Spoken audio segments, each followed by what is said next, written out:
Carlos Alcaraz's name is now firmly etched in tennis history as one of the sport's brightest young stars.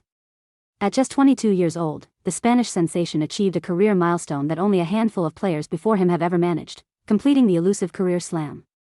By clinching his first Australian Open title, he became the youngest player ever to win all 4 major Grand Slam tournaments, an achievement that cements his status among the legends of the game. Winning the Australian Open was no easy feat. Alcaraz faced Novak Djokovic, a titan of the sport with a record 10 titles at Melbourne Park, and the challenge demanded every ounce of skill, determination, and endurance the young Spaniard possesses. Throughout the fortnight, Alcaraz battled not only world-class opponents but also a body pushed to its limits. The semi-final match against Alexander Zverev was a particularly brutal test. Alcaraz's right abductor muscle became a significant concern after the first 2 sets. What initially seemed like minor cramps quickly escalated, forcing him to take 2 medical timeouts. Despite the physical pain and Zverev's surge to claim the 3rd and 4th sets, Alcaraz's mental toughness prevailed. He fought back relentlessly, edging out a victory in an epic showdown that lasted nearly 5 hours, setting the record for the longest semi-final ever played at the iconic Rod Laver Arena. Reflecting on his condition after the match, Alcaraz candidly admitted, "I didn't think it was cramp at first. I just felt a sudden pain in my right abductor, so I called the physio. My legs weren't in perfect condition, but I kept pushing." The final against Novak Djokovic presented an entirely new challenge.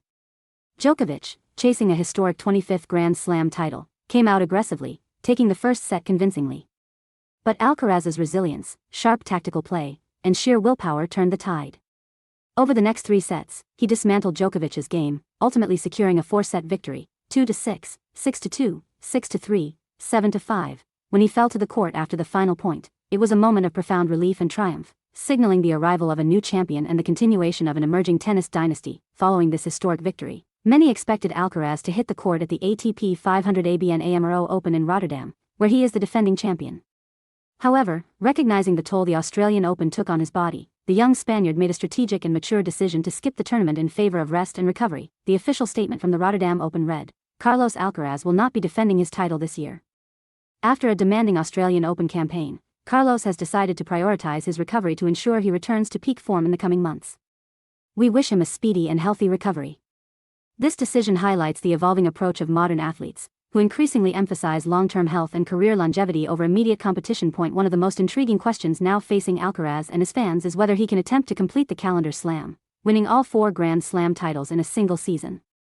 This feat remains one of tennis's rarest and most daunting challenges. Historically, only 5 singles players have managed this incredible accomplishment: Don Budge in 1938, Maureen Connolly in 1953, Rod Laver, who uniquely achieved it twice, in 1962 and 1969, Margaret Court in 1970, and Steffi Graf in 1988, who also won Olympic gold to complete the Golden Slam. When asked about his thoughts on joining this exclusive club, Alcaraz tempered expectations but showed determination. "It's a huge challenge and big words to say. My focus is on taking it one tournament at a time. Right now, I'm concentrating on the French Open, where I have very special memories. I want to recover well, train hard, and prepare properly to perform at my best." Alcaraz's recent trajectory is nothing short of spectacular. Last year alone, he captured 2 Grand Slam titles. His French Open victory over Jannik Sinner was a marathon battle lasting 5 hours and 29 minutes, the longest final ever played at Roland Garros.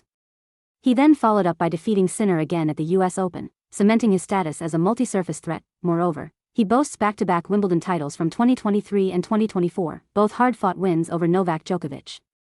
This variety of success across surfaces underscores his versatility, stamina, and mental strength. After his recovery period, Alcaraz is set to resume competition at the Qatar Open in Doha, an ATP 500 event starting February 16.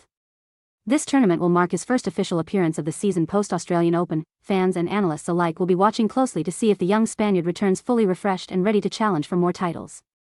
Given his talent, tenacity, and already impressive track record, many expect nothing less than continued brilliance. Carlos Alcaraz's journey is still unfolding, but one thing is clear: he is not just the future of tennis, he's already one of its brightest present stars.